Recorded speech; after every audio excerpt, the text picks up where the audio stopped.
and there was light. Hey guys, welcome back to my audiobook channel. As you can tell by the title, we are reading The Witches, Chapter 3. This is by Roald Dahl. The illustrations are by Quentin Blake. I've been saying his name like that the whole time, so hopefully that's right. Let's just get right into it. It starts on page 24. I'm currently in a closet in Cambridge, Massachusetts. I said Boston last time, but I feel like more people know where Boston is, but who knows? Maybe that one person who knows where Cambridge is, not Boston. Anyway, chapter 3, How to Recognize a Witch. Look how they spell recognize. With an S. Wow. Anyway, beginning of page 24. The next evening, after my grandmother had given me my bath, she took me once again into the living room for another story. Tonight, the old woman said, I am going to tell you how to recognize a witch when you see one. Can you always be sure? I asked. No, she said, you can't, and that's the trouble, but you can make pretty good guesses. She sounds like Italian or Mexican, I don't know. She was dropping cigar ash all over her lap, and I hoped she wasn't going to catch on fire before she told me how to recognize a witch. In the first place, she said, a real witch is certain always to be wearing gloves when you meet her. Surely not always, I said. What about in the summer when it's hot? Even in the summer, my grandmother said. She has to. Do you want to know why? Why, I said. Because she doesn't have fingernails. Instead of fingernails, she has thin, curvy claws like a cat, and she wears the gloves to hide them. Mind you, lots of very respectable women wear gloves, especially in winter, so this doesn't help you very much. Mama used to wear gloves, I said.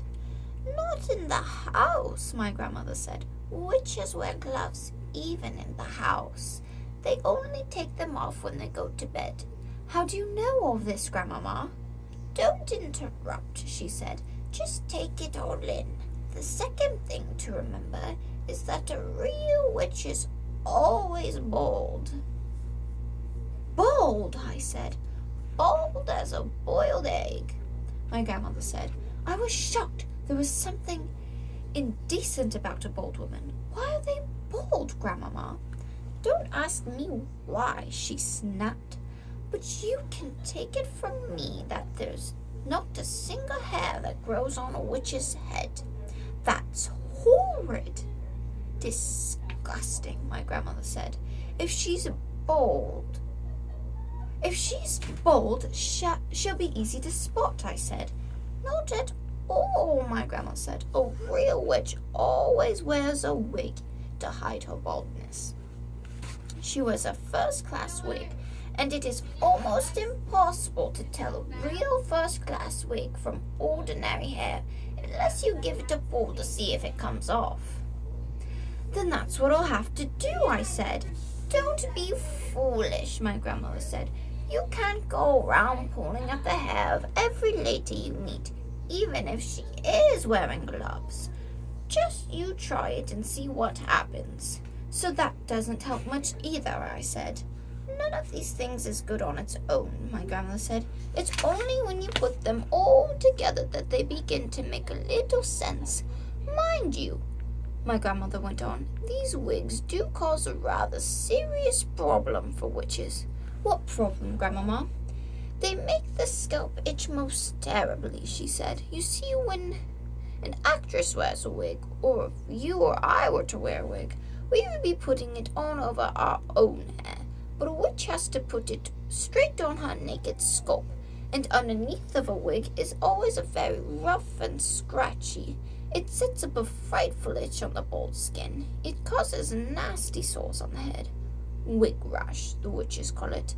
And if it doesn't and it doesn't half itch. What other things must I look for to recognize a witch? I asked. Look for the nose holes, my grandmother said. Witches have slightly larger nose holes than ordinary people. The rim of each nose hole is pink and curvy, like the rim of a certain kind of seashell.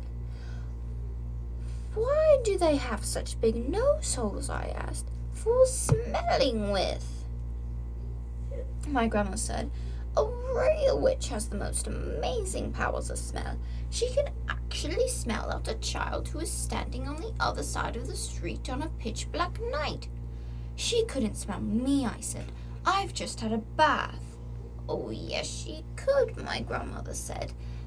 The cleaner you happen to be, the more smelly you are to a witch. That can't be true, I said. An absolutely clean child gives off the most ghastly stench to a witch, my grandmother said. The dirtier you are, the less you smell. But that doesn't make sense, Grandmama. Oh, yes, it does, my grandmother said. It isn't the dirt that the witch is smelling. It is you. The smell that drives a witch mad actually comes right out of your own skin. It comes oozing out of your skin waves. And these waves, stink waves, the witch called them, go floating through the air and hit the witch right smack in her nostrils. They send her reeling. Now wait a minute, Grandmama. Don't interrupt, she said. The point is, when you haven't washed for a week and your skin is all covered over with dirt, then quite obviously the stink waves cannot come oozing out nearly so strong. I shall never bathe again, I said. Just don't have one too often, my grandmother said. Once a month is quite enough for a sensible child. It was moments like these that I loved my grandmother more than ever. Grandmama, I said, if it's a dark night, how can a witch smell the difference between a child and a grown-up? Because grown-ups don't give out stink waves, she said. Only children do that. But I don't really give out stink waves, do I said. I'm not giving them out at this very moment, am I? Not to me you aren't, my grandmother said. To me you are smelling like raspberries and cream, but to a witch you would be smelling absolutely disgusting. What would I be smelling of? I asked. Dog's droppings, my grandmother said. I reeled. I was stunned. Dog's droppings, I cried. I'm not smelling of dog's droppings. I don't believe it. I won't believe it. What's more, my grandmother said, speaking with a touch of relish, to which you be smelling of fresh dog droppings. That simply is not true, I cried. I am not smelling of dog's droppings, stale or fresh. There's no point in arguing about it, my grandmother said. It's a fact of life. I was outraged. I simply couldn't bring myself to believe that my grandmother was what my grandmother was telling me. So if you see a woman holding her nose as she passes you on the street, she went on, that woman could easily be a witch. I decided to change the subject. Tell me what else to look for in a witch, I said. The eyes, my grandmother said. Look carefully at the eyes, because the eyes of a real witch are different from yours and mine. Look in the middle of each eye where there is normally a little black dot. If she is a witch, the black dot will keep changing color, and you will see fire, and you will see ice dancing right in the middle of the center of the colored dot. It will send shivers running all over your skin. Here's a picture of the grandmother and him right there. My grandmother leaned back in her chair and sucked away contentedly at her foul black cigar.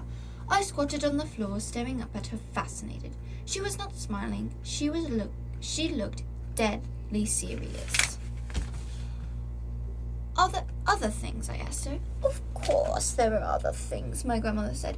You don't seem to understand that witches are not actually women at all. They look like women, they talk like women, and they're able to act like women. But in actual fact, they are totally different animals. They are demons in human shape. That is why they have claws and bald heads and queer noses and peculiar eyes, all of which have to conceal at best they can from they've claws, all of which they have to conceal as best they can from the rest of the world. What else is different about them, Grandmama? The feet, she cried. Witches never have toes. No toes, I cried. Then what do they have? They just have feet, my grandmother said. The feet have square ends with no toes on them at all. Does that make it difficult to walk? I asked. Not at all, my grandmother said, but it does give them a problem with their shoes. All ladies like to wear small, rather pointed shoes, but a witch whose feet are very wide and square at the ends has the most awful job squeezing her feet into those neat little pointed shoes. Why doesn't she wear wide, comfy shoes with square ends? I asked. She dare not, my grandmother said. Just as she hides her baldness with a wig, she must also hide her ugly witch's feet by squeezing them into pretty shoes. Isn't that terribly uncomfortable? I said. Extremely uncomfortable, my grandmother said, but she has to put up with it. If she's wearing ordinary shoes, it won't help me to recognize her, will it, Grandmama? I'm afraid it won't, my grandmother said. You might possibly see her limping very slightly, but only if you're watching closely. Are those the only differences then, Grandmama? There's one more, my grandmother said. Just one more. What is it, Grandmama? Their spit is blue. Blue, I cried. Not blue. The spit can't be blue. Blue as a bilberry, she said. You don't mean it, Grandmama. Nobody can have blue spit. Witches can, she said. Is it like ink? I asked. Exactly, she said. They even use it to write with. They use those old-fashioned pens that have nibs, and they simply lick the nib. Can you notice the blue spit, Grandmama? If a witch was talking to me, would I be able to notice it? Only if you looked carefully, my grandmother said. Here's the old-fashioned. That's so disgusting. Oh, and she's bald there. With sores. If you look very carefully, you would probably see a slightest bluish tinge on her teeth, but it doesn't show much. It would if she spat, I said. Witches never spit, my grandmother said. They daren't. I couldn't believe my grandmother would be lying to me. She went to church every morning of the week, and she said grace before every meal, and somebody who did that would never tell lies. I was beginning to believe every word my grandmother spoke. So there you are, my grandmother said. That's all I can tell you. None of it is very helpful. You can still never be absolutely sure whether a woman is a witch or not just by looking at her, but if she is wearing gloves, if she has the large nose holes, the queer eyes, and the hair that looks as though it might be a wig, and if she has a bluish tinge on her teeth, if she has all these things, then you run like mad. Grandmama, I said, when you were a little girl, did you meet a witch? Once, my grandmother said. Only once. What happened? I'm not going to tell you, she said. It would frighten you out of your skin and give you bad dreams. Please tell me, I begged. No, she said. Certainly. Certain things are too horrible to talk about. Does it have something to do with your missing thumb? I asked. Suddenly her old, wrinkled lips shut tight as a pair of tongs, and the hand that held the cigar, which had no thumb on it, began to quiver very slightly. I waited. She didn't look at me. She didn't speak. All of a sudden, she had shut herself off completely. The conversation was finished. Good night. Good night, Grandmama, I said, rising from the floor. and kissing her on the cheek. She didn't move. I crept out of the room and went to my bedroom. Didn't he go to sleep in the last chapter?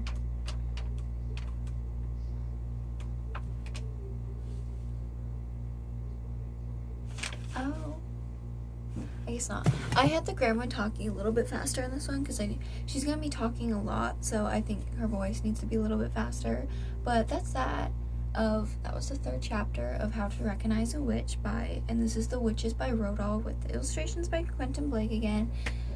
We just learned that the grandma had a run-in with a witch when she was younger, and she's too paralyzed to talk about it, so he just went to bed, kissed her night, and was like, this is all scary business, but he is starting to believe her more and more. But anyway, that is that. Thanks for joining me. I will see you guys next time for chapter 4 or any other audiobook that you guys listen to on my channel. Bye. See you guys next time.